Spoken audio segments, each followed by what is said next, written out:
भाई मैं सारे भाई बहनों को इस आराधना में मैं स्वागत करता हूँ। परमेश्वर आपको आशीष दे। वचन में हम जाएंगे। हालेलुया।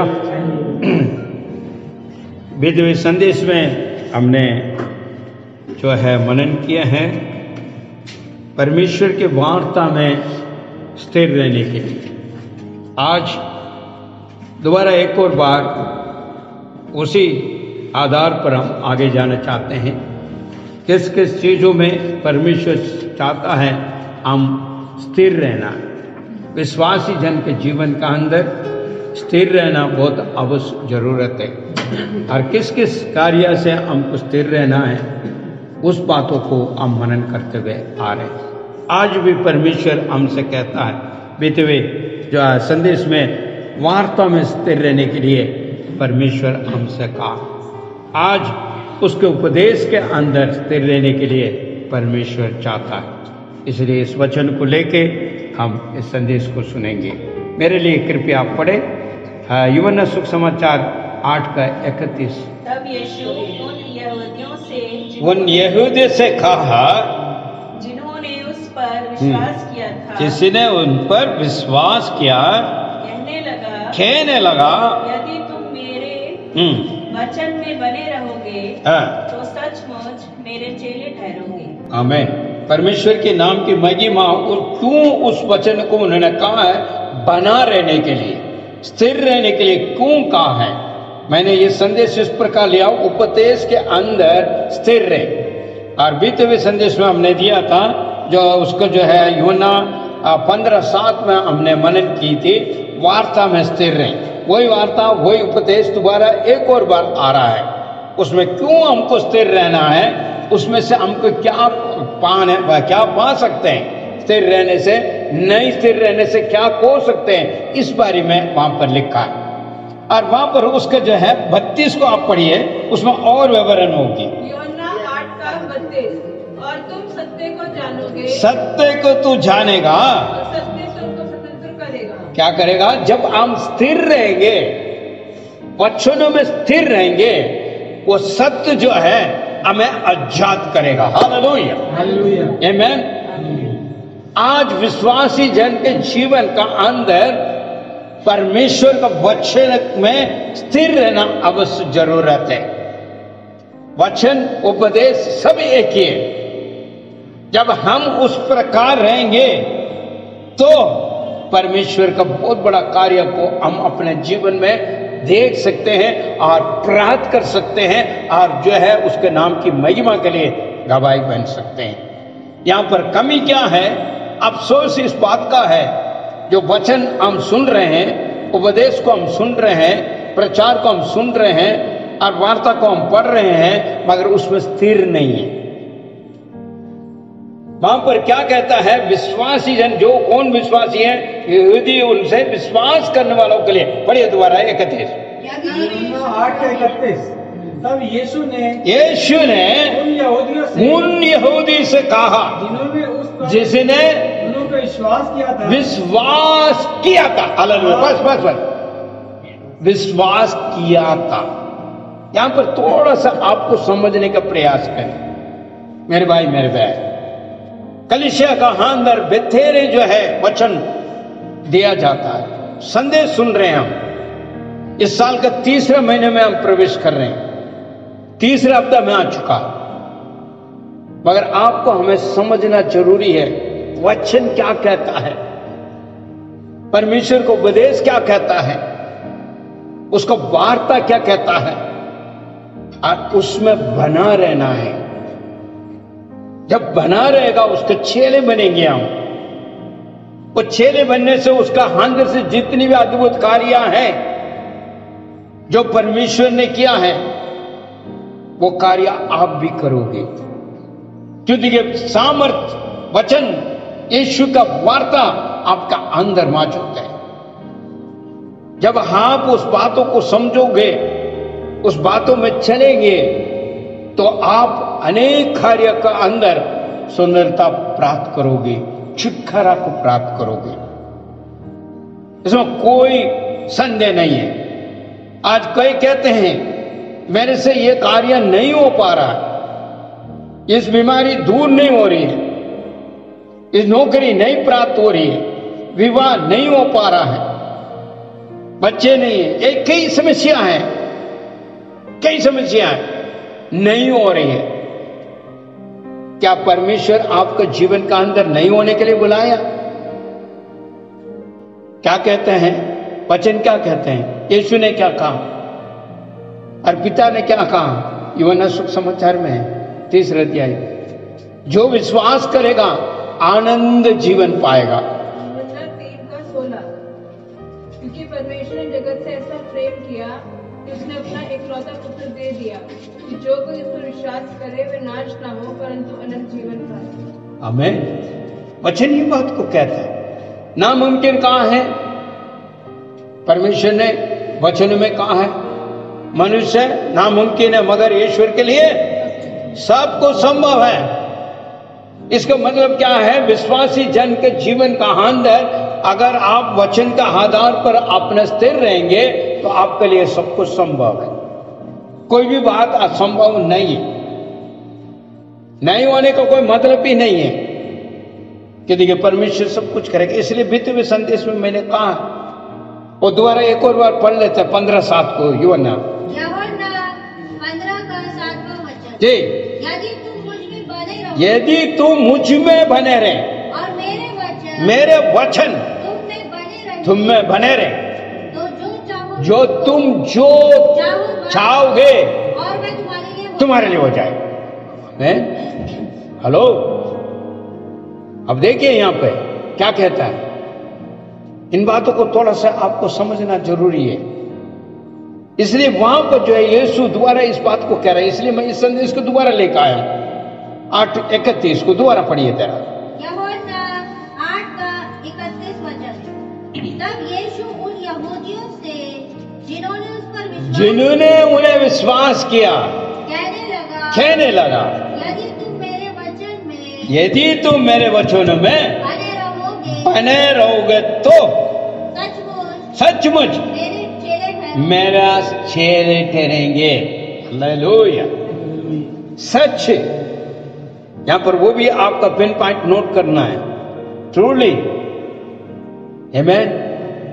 इतने तक परमेश्वर ने कहा है, उन बातों को जो है हमको समझना है, क्योंकि आपका बुलावट मेरी बुलावट कुछ और विशेष तौर पे है। उस विशेष बुलावट को आपको मुझे समझना है। और जब भी स्थिर रहेगा तो 32 वाला काम पूरा होगा। 32 को पढ़िए। और तुम सत्य को हम जान पाएंगे कब? जब वचनों में स्थिर रहेगा तो सत्य को हमको पता लगेगा। जब जान पाएंगे, समझ पाएंगे, उनर होगी, हाँ ये सच है। जब भी आगे और सत्य तुम्हें स्वतंत्र, कौन सा वेद किसे करेगा? कौन स्वतंत्रता करेगा? कौन छुटकारा देगा? सत्य है। सत्य क्या है? परमेश्वर का वार्ता। वो वार्ता अगर हम उसमें बना रहेगा तो सबको संभव है। ये रोना धोना नहीं होगी, कभी भी कभी नहीं होगी, क्योंकि आनंद जीवन देने के लिए परमेश्वर तुझे और मुझे बुलाया। हालेलुया। आज भी परमेश्वर चाहता है आपको और आशीष देने के लिए, और अनुग्रह करने के लिए, और भी दया करने के लिए वो तत्पर खड़ा है। सत्य को आपको जानना अवश्य जरूरत है, उसमें स्थिर रहना बहुत अवश्य जरूरत है। क्योंकि जो है भजन संगीता में भजनकार इस प्रकार कहता, चलो भजन संगीता में जाइए। भजन संगीता 78 उसका 1 देखिए जरा क्या कहता है। भजन संहिता 78 का 1, हे मेरे लोगों मेरी शिक्षा को सुनो, मेरे मुंह के वचनों पर कान लगाओ। आमीन। हेलो, क्या कहते हैं? मेरे लोग हो, क्या कहते हैं? जरा पीछे पढ़िए। भजन संहिता 78 का 1, हे मेरे लोगों मेरी शिक्षा सुनो। मेरे लोगों को कहता है। कौन है आप? कौन किसका लोग है? परमेश्वर। हाँ, विश्वासी जन है ना पहले, तो सबसे पहले। उसके बाद आप लोग किसका है? ईश्वर का। अब यहाँ क्या कहता है? हे मेरे लोगों मेरी शिक्षा सुनो, मेरे शिक्षा, मेरे वचनों की ओर कान लगाओ। मैं उपदेश कहा था, वो तमिल वार्ता में आ रहा उपदेश, शिक्षा ही है। सही मात्र में अगर कह जाए, मेरी शिक्षा में बने रहो। मगर तमिल में कहता है என்னுடைய உபதேசத்தில் நிலைத்திருங்கள், शिक्षा में बने रहो। और सबसे पहले कहता है मेरी लोग सुनो, पढ़िए जरा, मेरे लोगों मेरी शिक्षा सुनो, सुनो, मेरे वचनों की ओर कान लगाओ, मेरे वचनों को और कान लगाओ। यहां भी पहले से वो बोलते आ रहा है। भजन संगीता पुराने नियम के है, दाऊद उस बात को कह रहा है, वहीं से बोले जा रहा है, तुम सुनो, समझो और उसमें बने रहो और प्राप्त कर लो। हालेलुया। बहुत साधारण बात है। मसीह जीवन का अंदर प्रभु ने बुलावट दिया, बहुत कठिन वाला बात आपको करने का है ही नहीं है। साधारण तरीका है, सरल बातें हैं। सुनो और उसके कान लगाकर सुनकर उसको मुताबिक चलने प्रयास करो, सब कुछ हो जाएगा।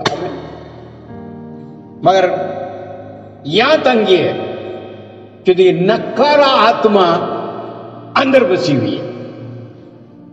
जो परमेश्वर के वार्ता को नहीं मानता है उसका अंदर नकारा आत्मा काम करता है, वो कभी नहीं मानेगा। चाहे कुछ भी कह ले, इस कान में सुने, इस कान में छोड़ दे, छुटकारा नहीं है। हर जगह में यही कलेश है। कलेश का कारण क्या है? आज्ञाकारी नहीं है, नकारा आत्मा उसमें काम कर रहा है, मानने का तैयार नहीं है। इसलिए बार बार परमेश्वर का वचन इस बात को कहता है, तो बने रहो, स्थिर रहो, ताकि तू प्राप्त कर ले। कौन करेगा? अपना आप करना है, अपना आप को जांचना, मैं किस प्रकार पवित्र बाइबल का अंदर के वचन के अधीन है। मैं कई लोग कहता भूत प्रेत आना, वो हो रहा, ये हो रहा, वो हो रहा। परमेश्वर वचन साफ शब्द में कहा, परमेश्वर की वार्ता में अधीन रहो, शैतान का मुकाबला करो। पढ़िए ना याकूब में, इसलिए परमेश्वर के अधीन हो जाओ, शैतान का सामना करो, तो वह तुम्हारे पास से भाग जाएगा। क्योंकि हम उसमें बना नहीं, शैतान क्या करेगा फिर? मेरे भाई मेरे बहन, परमेश्वर में बना रहिए। ईश्वर का वचन कहता है इसमें स्थिर रहिए, शिक्षा में स्थिर रहिए। और सुनिए, आप विश्वासी जन है। यहां यीशु यही कहता है, 8:31 में कहता है, विश्वास करने वालों को कहा है वचन में स्थिर रहने के लिए। जब ये हम उस सत्य को समझकर छुटकारा को प्राप्त कर लेंगे, फिर हमारे पास से कोई ऐसी बात होना ही नहीं कि देखिए सत्य को हम सही ढंग से नहीं समझ पा रहे और हम कहते हैं विश्वासी जन, फिर कहते हैं हम परमेश्वर के लोग हैं, हम परमेश्वर से प्रेम करता है, फिर भी वचन में नहीं। पढ़िए दोबारा भजन संगीता 78:1। भजन संहिता 78 का 1। हे मेरे लोगों, मेरी शिक्षा को सुनो, मेरे मुंह के वचनों पर कान लगाओ। आमीन। बार बार इसी वचन को कह रहा है। और वही जो है भजन संगीता में कहने वाला है, वहां पर भजन संगीता में कह रहा है, नए नियम का अंदर क्या कह रहा है? यहां भी देखिए जरा, यीशु स्वयं कह रहा है। पुराने में दाऊद ने कहा है, भजनकार इस प्रकार कहता है, यहां पर यीशु द्वारा कहता। पढ़िए अभी 31 को, 8:31। यीशु ने उन यहूदियों से जिन्होंने उस पर विश्वास किया, कहा, यदि तुम मेरे वचन में बने रहोगे तो सचमुच मेरे चेले ठहरोगे। सचमुच में मतलब सच तू मेरे चेले बनेगा। मेरे भाई मेरे बहन, परमेश्वर आपसे चाहता है। चेले ने क्या किया है? जो परमेश्वर ने चुने हुए चेले ने क्या किया है? बड़े अद्भुत काम किया है, आश्चर्य काम किया है, मगर हमारे जीवन का अंदर नहीं हो पा रहे। हम फिर भी वही बंधन में हैं, हमारा छुटकारा नहीं मिला क्योंकि सत्य को हम पूरी तरह नहीं समझ पा रहे हैं, ना ग्रहण करने पा रहे हैं, ना स्थिर रहने पा रहे हैं। इसलिए छुटकारा नहीं, अधूरे अधूरी रहते हैं। हम सब कुछ कर लेते हैं मगर ग्रहण करने का मन नहीं होता। यह है कमी। इस कमी को हमें दूर करना है। और भी वचन क्या कहते हैं देखिए जरा, व्यवस्था विवरण उसका जो है 32:2 देखिए क्या कहता है। व्यवस्था विवरण 32 का 2। मेरी शिक्षा वर्षा के समान बरसे, हाँ। मेरी वाणी ओस के समान टपके, जैसे कि हरी घास पर फुहार और पौधों पर बौछार। देखिए यह कितना अच्छा जो है वचन उसको जो है बताते हैं वहां पे, उनका वचन के बारे में कितना जो है आशीष वाली बातें वहां पर है। देखिए जरा, पढ़िए जरा, पढ़िए, पीछे पढ़िए। अवस्था विवरण 32 में तो मेरा उपदेश मेघ के समान बरसे। परमेश्वर का उपदेश जो है मेघ के समान, देखिए कैसा वर्णन कर रहा है वो वचन को, देखो कैसा वर्णन हो रहा है। आगे बढ़ी मैं। मेरा उपदेश मेघ के समान बरसेगा और मेरी बातें ओस के समान टपकेंगी। मेरे बातें ओस के समान ओस का मापी ठपकेगा, जैसे कि हरी घास पर, जैसे हरी घास में जीसी और पौधों पर झाड़ियां। हाँ, हालेलुया। हमारे गांव पहाड़ पे हैं, हम लोग इसको बहुत देखते हैं। जब सुबह उठे बाहर देखें तो जो ओस का जो पानी है भरा हुआ दिखता है, घासों का अंदर ऐसे टपकने वाले दिखते हैं, बड़ा खूबसूरत लगता है। सुबह सुबह सुबह का बोल एकदम देखने में इतना अच्छा लगता है और कुछ इतना खूबसूरत लगता है। वो घास के ऊपर से, घास के बीच में से ऐसे टपकने वाले एकदम बूंद बूंद बूंद रहेगी, बड़ा सुंदर दिखता है। हालेलुया। यह हम हमेशा देखते हैं, बड़े हुए घास हर जगह में हमारे पहाड़ों में होता है। तो सुबह को और देखा तो ऐसे ऐसे जो है फूलों के ऊपर, पत्ते के ऊपर, ऐसी खूबसूरत नजारा, मगर यहाँ पर उस वर्णन कर रहा है। बढ़िया जरा 32 का 2, मेरी शिक्षा हाँ। वर्षा के समान देखो यहाँ पर शिक्षा वर्षा का समान, मेरी वाणी ओस के समान टपके। देखिए उसकी वाणी कैसी, देखिए कैसे कैसा वर्णन करके बता रहा परमेश्वर के वार्ता का, जैसे कि हरी घास पर फुहार, हरी घास पर, पौधों पर बौछार। परमेश्वर के नाम की महिमा। इस सुंदर कार्य को आप और मैं नहीं समझ पा रहे, इतने अच्छी वर्णन करने वाली वार्ता को हम नहीं समझ पा रहे। मेरे भाई मेरे बहन, हम समझे और उसमें स्थिर रहे। परमेश्वर बहुत बड़ा कठिन कार्य आपको बीच में नहीं रखा, तुम ऐसा ऐसा करो, ऐसा ऐसा करो, ऐसा ऐसा करो, जब ही तुमको मिलेगा। नहीं, सरल बात को दिया है। सबसे पहले कहता तू मेरे विश्वासी है, मेरे जन है तू, तो अपने कान को लगा कर सुन भाई, समझने का प्रयास कर। मैं तेरे जीवन का अंदर बहुत बड़ा कार्य करने के लिए तत्पर खड़ा हूं, इसलिए तुझे बुलाया हूं, इसलिए चुना हूं। संसार में बहुत करोड़ों लोग, अरबों लोग हैं, मगर परमेश्वर हमें कुछ चुना है। कुछ तो विशेष बात होगी, विशेषित है। इतनी बड़ी संसार का अंदर परमेश्वर ने आपको चुना है तो कुछ विशेष बात तो होगी, बिना कारण को तो नहीं है ना। उन बात को हमको समझना है, जब भी तो कुछ हो सकता है ईश्वर के लिए। मगर हम उल्टा क्या करते हैं, मांगना मांगना मांगना मांगना मांगना, मगर हम नहीं मानना है मगर मांगना है। मानना नहीं है हम, मगर मांगना। मांग कभी खत्म नहीं होगा मेरे भाई मेरे बहन, हमारे जो है जीवन में मांग कभी खत्म नहीं होगा, कभी खत्म नहीं होगी। इसलिए आपको समझना है, हम तो मानते नहीं, मानना भी है। यहां पर मानने के लिए कहा, मांगो कोई बात नहीं, तुम्हें दिया जाएगा, क्योंकि खुद कहा है मांगे तो तुम्हें दिया जाएगा। ये तो परमेश्वर यीशु ने कहा। मगर यहां पर कहता मानो और स्थिर रहो, उसमें बने रहो। वो तो छोड़ दिया मानने के लिए, प्रभु जी आपने कहा मांगा तो दिया जाएगा, तो मांग रहे मांग रहे मांग रहे, मगर मानना नहीं है, मानना तो नहीं है, मांगना है। क्योंकि परमेश्वर ने कहा, यहां भी वही कहा, अगर स्थिर रहोगे, बना रहोगे, जब तुम जो कुछ मांगोगे वो प्राप्त हो जाएगा। कहां से? परमेश्वर की ओर से, पिता के ओर से पूरा हो जाएगा। ये नहीं समझ में आता मेरे भाई मेरे बहन। कितना सुंदर वचन देखिए, किस प्रकार वर्णन करके लेकर आया व्यवस्था वर्णन वाला। दोबारा एक और वो पढ़िए, वो बहुत सुंदर वचन। व्यवस्था विवरण 32 का 2। वो पढ़ते थे क्या देना, उसको समझने को कोशिश कीजिए। परमेश्वर को वचन कैसा जो है वर्णन करके बताते हैं वहां। कमान, मेरी शिक्षा वर्षा के समान बरसे, मेरी वाणी ओस के समान टपके, जैसे कि हरी घास पर फुहार और पौधों पर बौछार। परमेश्वर के नाम की महिमा। जब सभा शुरू हुई है, आरंभ से लेके जब चेले लोग सभा को शुरू किया, कलीसिया को बनाया, विश्वासी जन झुंड हुआ, आराधना शुरू हुई है, जब से लेके अभी तक चल रहा है। पुराने नियम में कहा गया है, जो अभी आपने पढ़ा है व्यवस्था व वर्ण, उसके बाद दोबारा आता है कहां पे? भजन संगीता। अभी भजन संगीता पढ़िए 78:1। भजन संहिता 78 का 1। हे मेरे लोगों, मेरी शिक्षा को सुनो। व्यवस्था व वर्ण में कहा है, अभी भजन संगीता में कह रहा। अभी तीसरे बार कहां पर आ रहा है? यूहन्ना सुख समाचार 8:31।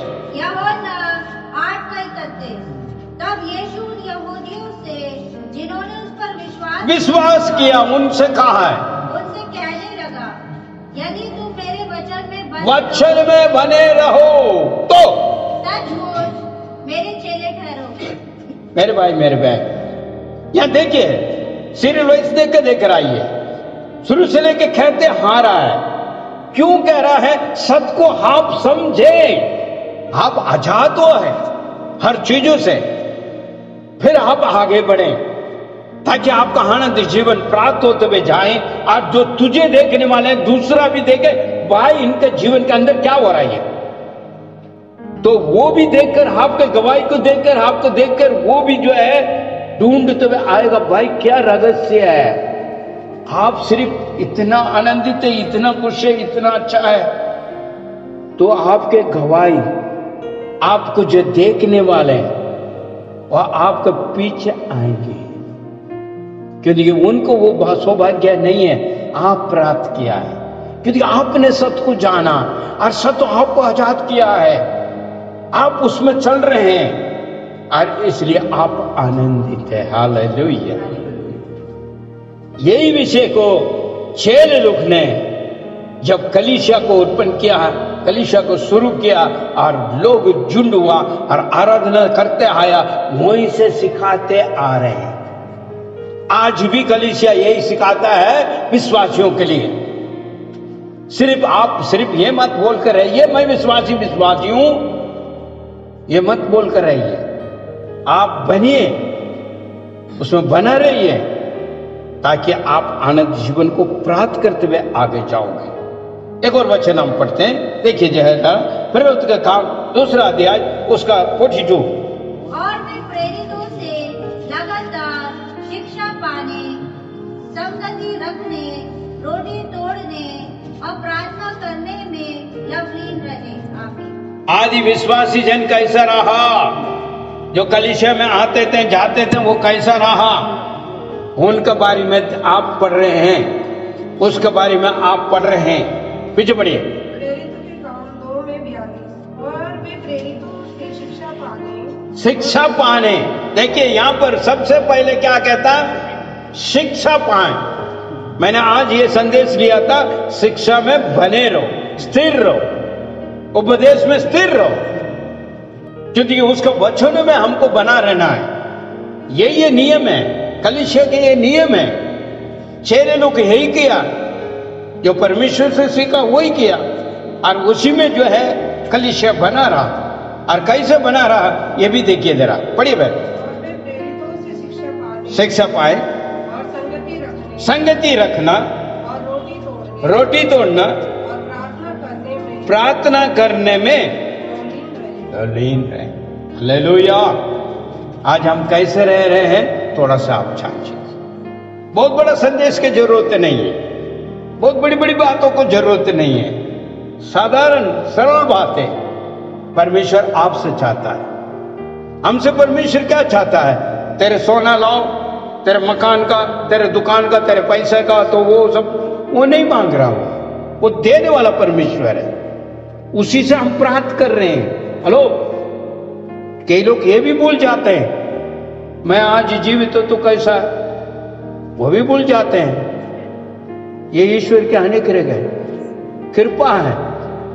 हम और आप आज इस धरती पर उसके नाम की महिमा के लिए जीवित और इस वार्ता को हम सुन रहे हैं। अरबों लोगों को ये सौभाग्य नहीं है, मगर इतने सौभाग्य परमेश्वर आपको हमें दिया है। इसे तुच्छ समझ रहे क्या? मगर आपके लिए मेरे लिए सौभाग्य है इन बातों को समझने के लिए। परमेश्वर इतने बड़े आने करके दया कर रखा। आज हम जीवित है तो परमेश्वर की केवल आने करके दया है, करुणा है। हम मिट नहीं गया, हम विनाश नहीं हुआ। तो ईश्वर के आने कर उसको समझना है। परमेश्वर अभी और भी चाहता हमारा जीवन के अंदर कार्य करने के लिए, क्योंकि आपको और मुझे बुलाया उसी कार्य के लिए। कोई भी व्यक्ति के लिए ऐसा मत सोचे ओ प्रभु ने हमने बुलाया सिर्फ मेरे लिए उद्धार करने, नहीं। उद्धार का पीछे एक मकसद है, क्योंकि परमेश्वर पहले से चुन कर रखा इस व्यक्ति के द्वारा मैं ये कार्य करना, मगर हम काबिल नहीं है, हम मानने के तैयार नहीं है, हम मांगने के तैयार है। तो हम अपने आप को भरकें, इस सत्य को आप समझें, छुटकारा को प्राप्त करें, परमेश्वर के नाम की महिमा करें। यही है वचन, यही है आराधना, यही है कलीसिया, यही है विश्वासी जन जो परमेश्वर को चाहने वाला है। परमेश्वर बार बार कहता है, बार बार कहता है, मगर हम माने। नकारा आत्मा को हटाइए, नकारा आत्मा को बिल्कुल हटाइए अपने जीवन के अंदर, सकारा आत्मा को लाइए ताकि परमेश्वर के नाम की महिमा कर पाए। आंखों को बंद करें, सिर को झुकाएं, प्रार्थना करें। Thank you lord, hallelujah. प्रभु धन्यवाद करते हैं, धन्यवाद करते हैं पिता, धन्यवाद करते हैं सुंदर वचन के लिए। आज के दिन में प्रभु आपने हमें अपने वचन के द्वारा हमसे आपने बात किया, इसके लिए धन्यवाद। जितने भी लोग हैं प्रभु आप अपना आप को सौंपते हैं, अपना प्राण अपना देह आत्मा को सौंपते हुए प्रभु अपने पिता परमेश्वर मन को तेरे समुख में हाँ पिता परमेश्वर सौंपते हुए अपने गलतियों को मानते हैं। और प्रभु अभी तक जितनी वचन सुना, जितनी संदेश सुना प्रभु आज्ञाकारी नहीं हुआ है, उन बातों को तौबा करते हुए प्रभु आज भी जो लोग मानते हैं उनके जीवन के अंदर तो कार्य कर, ताकि जो है प्रभु तेरे वचनों में स्थिर रहकर प्रभु आपके नाम की महिमा के लिए गवाही बनने पाए। आपने दिया सारे उपकार के लिए धन्यवाद। यीशु के नाम से मांगते हैं, आमीन।